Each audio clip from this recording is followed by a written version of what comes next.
log run. This is to Noah Lyles.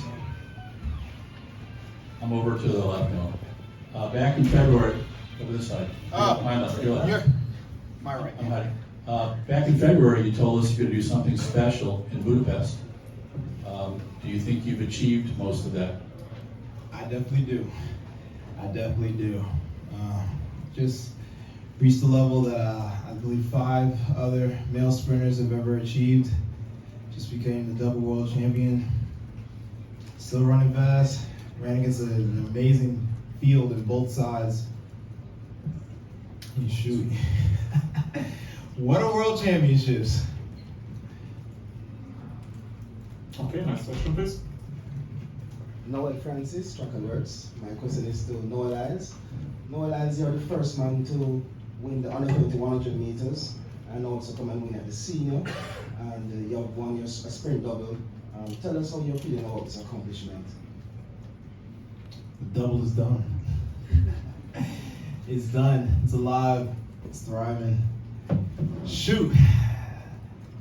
You know, I can talk a lot about not having pressure, but of course there's going to be pressure no matter what. And I remember waking up today, and you know, it's different from the 100. You know, the 100 is fun. You know, but the 200, you know, this is personal to me. This is where I stay. This is where I've learned how to race. This is where I've gone against my biggest competitions. You know, this is my 3rd one. So when I said I took this personally, it was very personal. I knew that I had many guys who were coming out here with the idea of taking this from me. And to be honest, they have the ability to. And after what happened in Tokyo, you know, I said that I don't believe in deserving to win anymore. You take the win.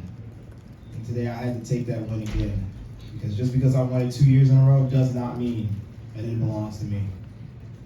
Next question, please. Somewhere over here. Please.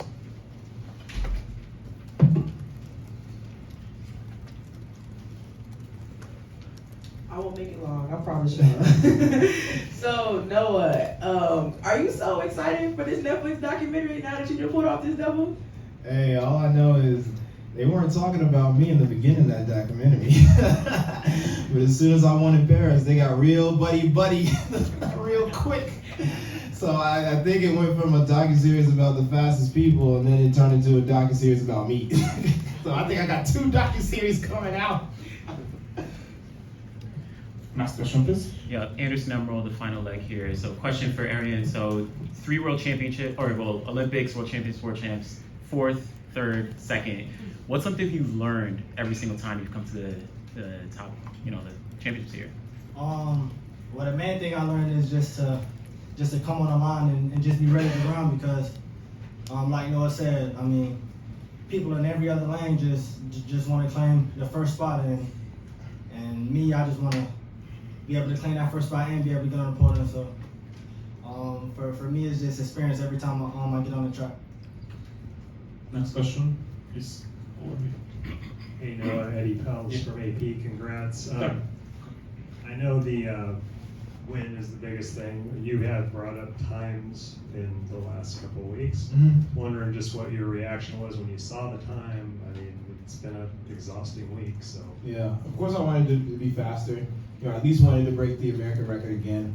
And I still believe I have the ability to. It's just, you know, after my 6th race and still running 19.5, I can't be sad with that. And I remember when I won my first world championships and I ran 19.8, and I couldn't watch that race for months because I felt so disappointed in myself. But after years, I'd look back in that race and I'd be like, wow, I actually did that. Like, and I did it young, and I was going up against great fields, and it was a hard world championships, you know, back then. But you know, it was the one that started this off. And now I look back at world championships not for the times, but to be honest, for what I had to go through to get to the win. Next question, please. My name is Fento from Ghana. Letsile, I have a question for you. Your first world championships, 2 medals in the 100, under 200. You're only 20 years old. Has it dawned on you what you've done, how special this is, and what does that mean for your future? For me, it really means a lot. It really shows that we're on the right track, going forward for the Olympics and for the other upcoming competitions. And the 200-meter bronze is a bonus for us because it was just to see how the body is going to respond after 6 rounds at the world stage, because we only did that at the junior level. So now at the world stage, it gave us a bronze medal. So I'm really happy about it. Now, Rob Moore from the Sun, congratulations. Are you the type of person that wants to transcend athletics and become a generational person like a Usain Bolt or a Michael Jordan, and perhaps reach out more globally to people that aren't fans of track and field? I think I've said a lot of times that I'm ready to transcend the sport. So yes, I am the guy who wants to move past just being track famous. I want people to, of course, see the fun things I do on the track, but then also, of course, be able to see me in GQ for my walk-ins and be able to look at my docuseries and be like, oh wow, not only is he on the track, but he's a cool guy, and be able to get inspiration and just say, wow, this isn't just a fast guy, this is a guy who's well-rounded, has a good personality, and I just want to follow him for that. Brian Pinelli with Team USA, congratulations, Noah, great stuff out there today.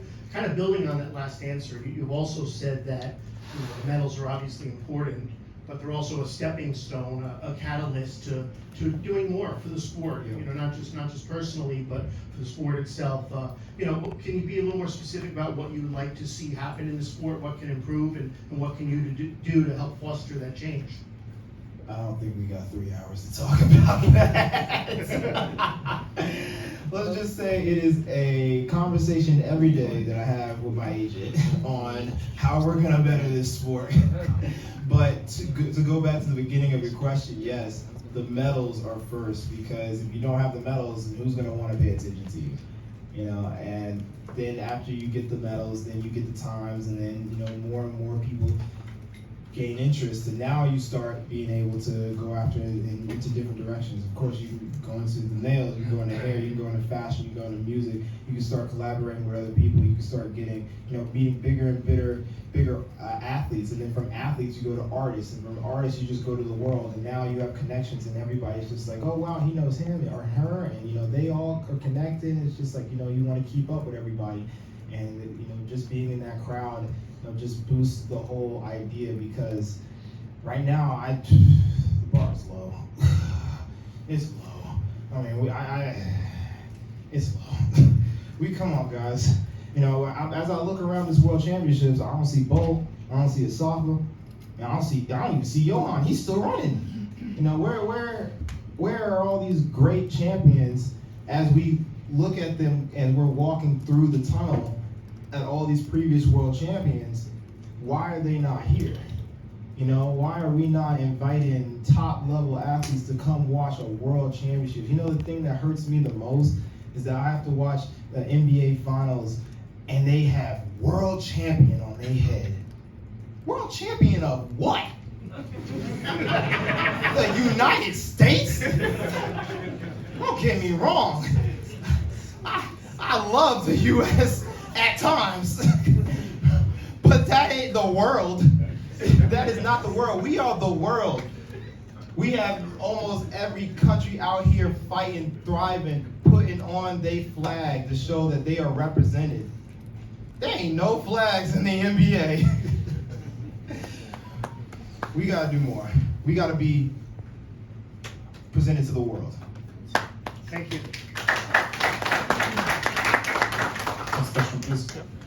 Hey, Noah, Jonathan Gold here from Let'sRun.com. You mentioned you're the 5th guy to win the 100, 200 of this meet. You're also the first, other than Bolt, to win 3 titles in this event. So I'm wondering, how much do you think about those accomplishments, where you stack up historically at that point? Does it motivate you? Can you reflect on that? Yeah, I don't think about it as much until somebody brings it up.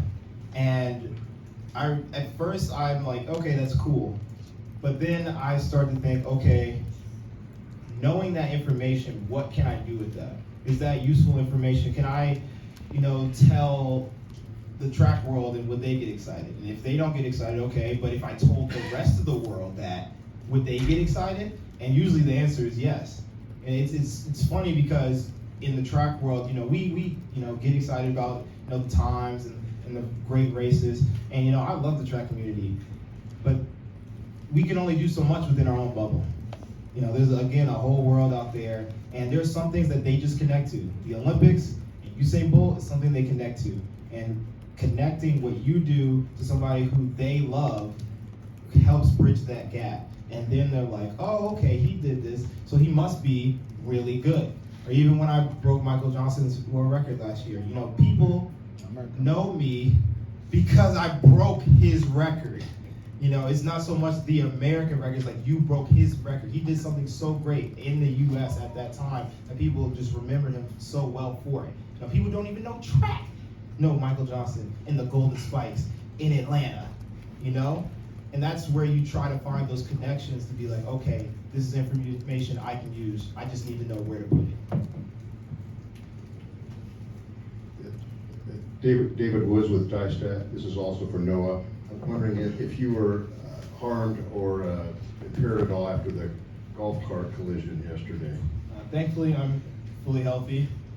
No issues. I believe that Andrew Hudson was the only one who really faced any lingering issues from that crash. It was very unfortunate, and I feel with a little bit of communication, could have been averted, but it's still unfortunate that it happened. 2 more questions left, one from you. All right, DGA, my question goes to Letsile. Frankie Fredericks was the first African to get on the podium in the 200 meters. If you were to draw inspiration from some of these great Africans like Wade van Niekerk, Amos Botswana, who would you point to say has been your inspiration? And going into Paris next year, do you think you can get a better medal? We can't talk about Paris now because it's the World Championships. Paris is next year. We'll see as the season progresses for next year.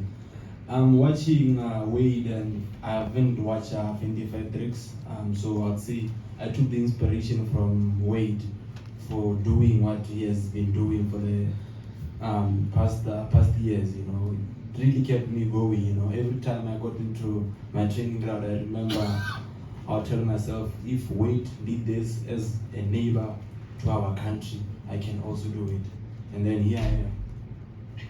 And one final question, if you have. So, thank you everybody. Thank you, congratulations.